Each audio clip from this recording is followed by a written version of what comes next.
मित्रों, यह एक सवाल है कि अच्छे लोगों की मृत्यु जल्दी क्यों हो जाती है।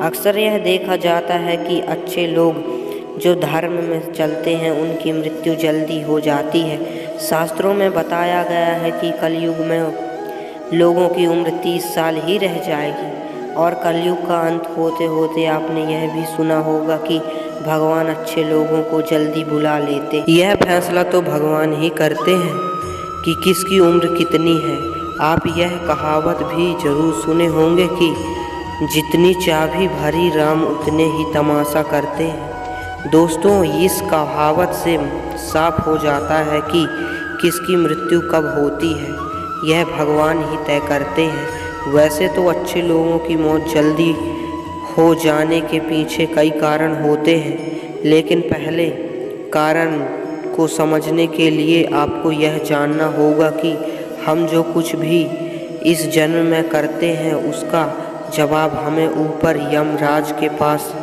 देना होता है। यदि उसका पाप का पड़ला भारी होता है तो उसे नरक में तपस्या काटनी पड़ती है, और यदि पुण्य का पड़ला भारी होता है तो उसे स्वर्ग का सुख मिलता है। और यही चक्र कई युगों तक चलता रहता है जब तक उसे मोक्ष की प्राप्ति नहीं होती। इस मृत्यु लोक में हर कोई अपने छोटे से काम के लिए आता है। कोई आत्मा इंसान बनता है, कोई जानवर के शरीर में प्रवेश करता है। ये उसके संबंधित कर्मों के आधार पर ही तय होता है। इसके अलावा उसके जन्म देने वाले माता पिता के संस्कार भी उनके अंदर आते हैं। इसके बाद वो जो कर्म करेगा उसके होश से उसे पुण्य आत्मा या फिर दुरात्मा कहा जाता है।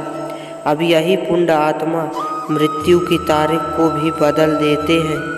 जिस तरह से एक जज जेल में रहने वाले कैदी के व्यवहार को देखकर उसकी सज़ा कम कर देता है, ठीक उसी तरह भगवान भी देखते हैं कि इंसान मौत में जाने के बाद अच्छा कर्म कर रहा है और उसे अपने किए की सज़ा मिली है, और जब उन्हें लगता है कि अब उसे मृत्यु लोक में नहीं रहना चाहिए तब वह उसे बुला लेते हैं।